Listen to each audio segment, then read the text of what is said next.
सोनभद्र से।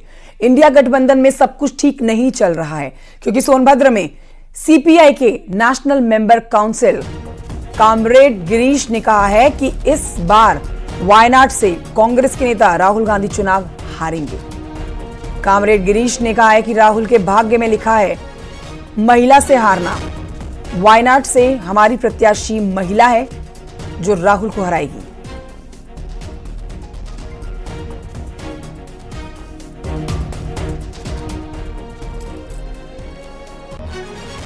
तो बड़ी खबर आपको बता रहे हैं, इंडिया गठबंधन में आप इस खबर को जानने के बाद कह सकते हैं कि सब कुछ शायद ठीक नहीं चल रहा है। अमेठी से अपने चुनाव लड़ने पर हालांकि अभी पत्ते नहीं खोले हैं राहुल गांधी ने, पर वायनाड सीट से उन्होंने नामांकन भी किया है और चुनाव लड़ने का ऐलान बहुत पहले ही कर दिया था। पिछली बार भी यहां से चुनाव जीते थे। सोनभद्र में सीपीआई के national member council comrade Girish ने कहा है वायनाड से कांग्रेस नेता हारने वाले हैं इस बार, यानी कि राहुल गांधी हारने वाले हैं वायनाड सीट भी। इंडिया गठबंधन भारतीय जनता पार्टी से लड़ रहा है और राहुल जी भारतीय कम्युनिस्ट पार्टी से लड़ने वहां पहुंचे। कर्नाटक में लड़ सकते थे जहां उनकी सरकार है, तेलंगाना में लड़ सकते थे, हिमाचल में लड़ सकते थे, मध्य प्रदेश, राजस्थान में तमाम सीटें हैं जिन पर वो बड़े आसानी से जीत सकते थे, लेकिन वो वहां लड़ने पहुंच गए। हमने नहीं नया काम किया है, हम लगातार उस सीट पर लड़ते आ रहे हैं, जीतते भी आए हैं हम कई बार और लड़ते भी आए हैं। ये राहुल जी हैं जो अमेठी छोड़ के, दिल्ली छोड़ के वायनाड पहुंचे हैं और शायद इस बार केरल की कोई दोनों में ताल्लुक ही नहीं। वहाँ एलडीएफ और यूडीएफ है, वो एलडीएफ वहाँ शासन में है, कांग्रेस शासन में नहीं है, तो वायनाड में तो उन्हें हारना ही है इस बार। और उनके तो भाग्य में लिखा है कि महिला से हारना। हमारी प्रत्याशी महिला फेडरेशन की राष्ट्रीय महासचिव है, बहुत जुझारू महिला है, दलितों, आदिवासियों और महिलाओं के लिए बड़ा संघर्ष करती है, घर घर जा रही है। राहुल जी घर घर नहीं जा सकते, बच्चे बच्चे से मिल रही है। उन्हें तो जैसे अमेठी में हारे थे उसी तरह वहां भी हारना है।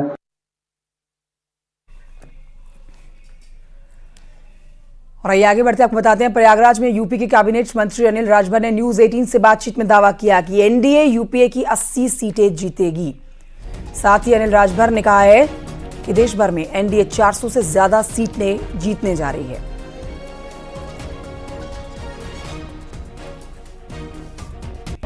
क्लस्टर के आप इंचार्ज हैं, उसमें 4 सीटें आती हैं, प्रतापगढ़, कौशाम्बी, प्रयागराज और फूलपुर। ये चारों सीटें बीजेपी के पास हैं पहले से, और इसमें अब कितनी लड़ाई मानते हैं और किस तरह से इन सीटों पर फिर से विजय प्राप्त करेंगे? पिछली बार के सारे रिकॉर्ड को तोड़ेंगे, ऐतिहासिक जीत दर्ज होगी। सरकार ने जो काम किया है उसकी स्वीकार्यता जनता में है। हमारे जो सांसद थे उन्होंने भी अच्छा काम किया। एक अच्छे उम्मीदवारों को पार्टी ने उतारा है। मैं समझता हूं कि कहीं किसी प्रकार की कोई दिक्कत नहीं है। पिछले बार के रिकॉर्ड को तोड़कर हमारे उम्मीदवार जीत दर्ज करेंगे, कहीं किसी प्रकार की कोई परेशानी। अच्छा, बीजेपी की रणनीति होती है और उस व्यूह रचना किस तरह की आप लोगों ने की है? कहा जा रहा है कि 80 की 80 सीटें प्रदेश की और 400 पार एनडीए पूरे देश में। इस लक्ष्य को कैसे प्राप्त करेंगे? नहीं, पूरा उत्तर प्रदेश जीतेंगे। हम लोगों का संकल्प है पूरा प्रदेश जीतकर मोदी जी को देने का, और उसको पूरा करेंगे। और आइए आगे बढ़ते आपको बताते हैं, सुल्तानपुर से बीजेपी की उम्मीदवार मेनका गांधी लगातार प्रचार में जुटी हुई हैं। न्यूज 18 से मेनका गांधी ने एक्सक्लूसिव बातचीत की है, सुनिए। वहाँ के लोगों को प्यार करती हूँ और प्यार के बदले में मुझे प्यार की उम्मीद है। मैं कोशिश करती हूँ एक माँ की तरह उनकी रक्षा करने, और मैंने यही किया है 5 साल में, तो शायद ये वजह।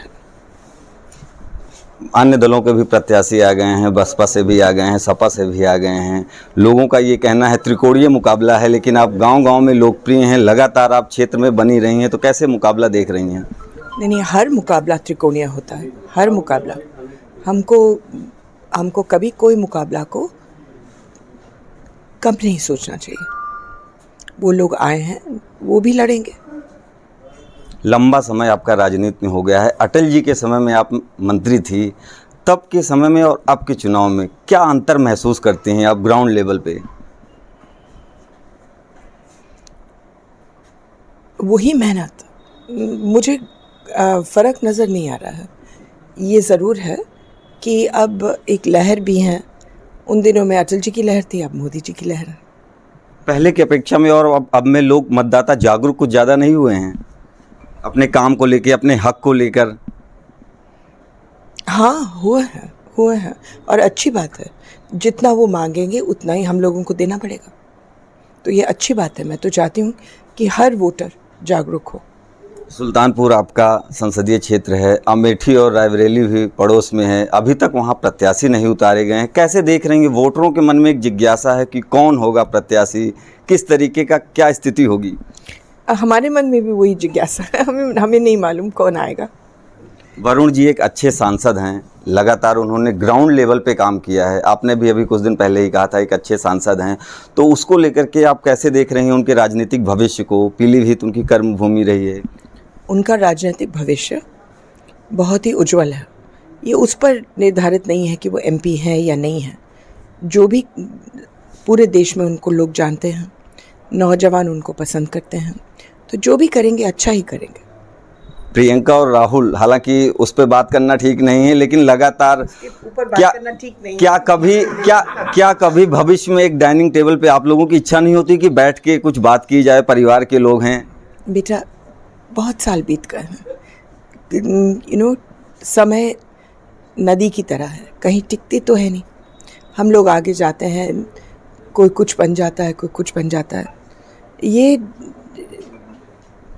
मैंने इसके बारे में सोचा ही नहीं। मैं गई जहाँ नदी गई। मुख्यमंत्री योगी आदित्यनाथ जी जिस तरीके से सूबे में काम कर रहे हैं, उनके कामकाज को आप कैसे देख रही हैं? सराहनीय है और उन्होंने इस क्षेत्र के लिए मेरी बहुत मदद की, मैं उनका धन्यवाद देती हूँ। तो मेनका गांधी ने न्यूज़ 18 के तमाम सवालों के जवाब दिए हैं। आगे बढ़ते आपको बताते हैं कि बीएसपी ने लोकसभा उम्मीदवारों की 5वीं सूची जारी कर दी है। उसमें 11 उम्मीदवारों के नामों का ऐलान हुआ है, जिसमें सबसे चौंकाने वाली जानकारी हम आपको देने वाले हैं। जौनपुर से धनंजय सिंह की पत्नी श्रीकला सिंह को, जिसके ऊपर सबसे ज्यादा मंथन किया गया है, उन्हें बीएसपी ने उम्मीदवार घोषित कर दिया है। मैनपुरी से बीएसपी ने गुलशन देव शाक्य का टिकट काटकर शिव प्रसाद यादव को टिकट दिया है। तो अब यादव वर्सेस यादव हो गया है मैनपुरी में। वाराणसी से आपको बताएं कि पीएम मोदी को चुनौती देने के लिए बीएसपी ने अपना मुस्लिम उम्मीदवार उतारा है। अथर जमाल लारी को मैदान में उतारा गया है। बदायूं से मुस्लिम खां हैं, बरेली से छोटेलाल गंगवार हैं, सुल्तानपुर से उदयराज वर्मा हैं, क्रांति पांडे फर्रुखाबाद से, मयंक द्विवेदी बांदा से, ख्वाजा शमसुद्दीन डुमरियागंज से, ललन सिंह यादव बलिया से, गाजीपुर से उमेश कुमार सिंह को टिकट दिया गया है।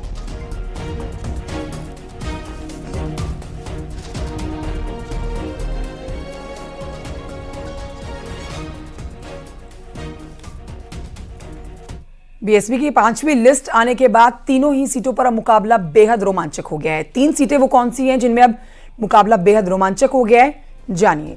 बीएसपी ने मैनपुरी में शाक्य उम्मीदवार का टिकट काटकर यादव उम्मीदवार घोषित कर दिया है। मायावती ने गुलशन देव शाक्य का टिकट काटा। अब डिंपल यादव के खिलाफ शिव प्रसाद यादव को मैदान में उतारा है।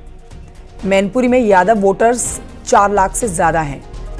मायावती ने डिंपल की मुश्किलें बढ़ाई हैं यादव वोटर उतार के।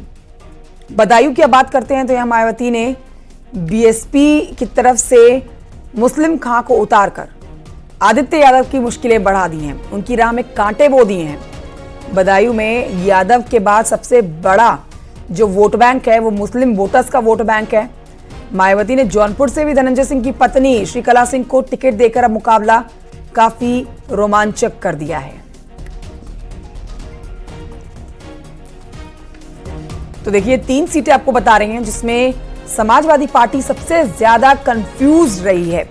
अगर आप बात करते हैं बदायूं सीट की तो यहां से शिवपाल यादव, पहले धर्मेंद्र यादव थे, फिर शिवपाल यादव और फिर आखिर में नामांकन जो दाखिल किया है वो दाखिल किया है आदित्य यादव ने। हालांकि आप ये कह सकते हैं कि मैनपुरी में स्थिति पूरी तरह से स्पष्ट रही है शुरू से ही। मुलायम सिंह यादव का ये गढ़, जहां से बहू डिंपल यादव चुनावी मैदान में है, उन्हें टक्कर देने के लिए शाक्य का टिकट काट के यादव उम्मीदवार को ही बीएसपी अब मैदान में ले आई है। तो आप कह सकते हैं कि बड़ी संख्या में वोट बटेगा यहां पर।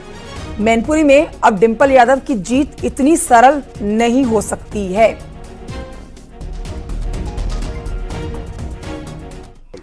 19 अप्रैल को पहले चरण का मतदान होना है। ऐसे में लोकसभा चुनाव की सरगर्मी चरम पर पहुंच गई है। वहीं बसपा इस बार के लोकसभा चुनाव में अकेले मैदान में है, लिहाजा इस बार उसके टिकट वितरण की रणनीति ने सत्ता पक्ष के साथ साथ विपक्ष में भी खलबली मचा दी है। दरअसल अभी तक बसपा ने 56 कैंडिडेट घोषित किए हैं, जिसमें 14 मुस्लिम उम्मीदवारों पर दांव लगाया है। ऐसे में राजनीतिक विश्लेषकों को माना है इन 14 सीटों पर सपा और कांग्रेस को बड़ा नुकसान हो सकता है।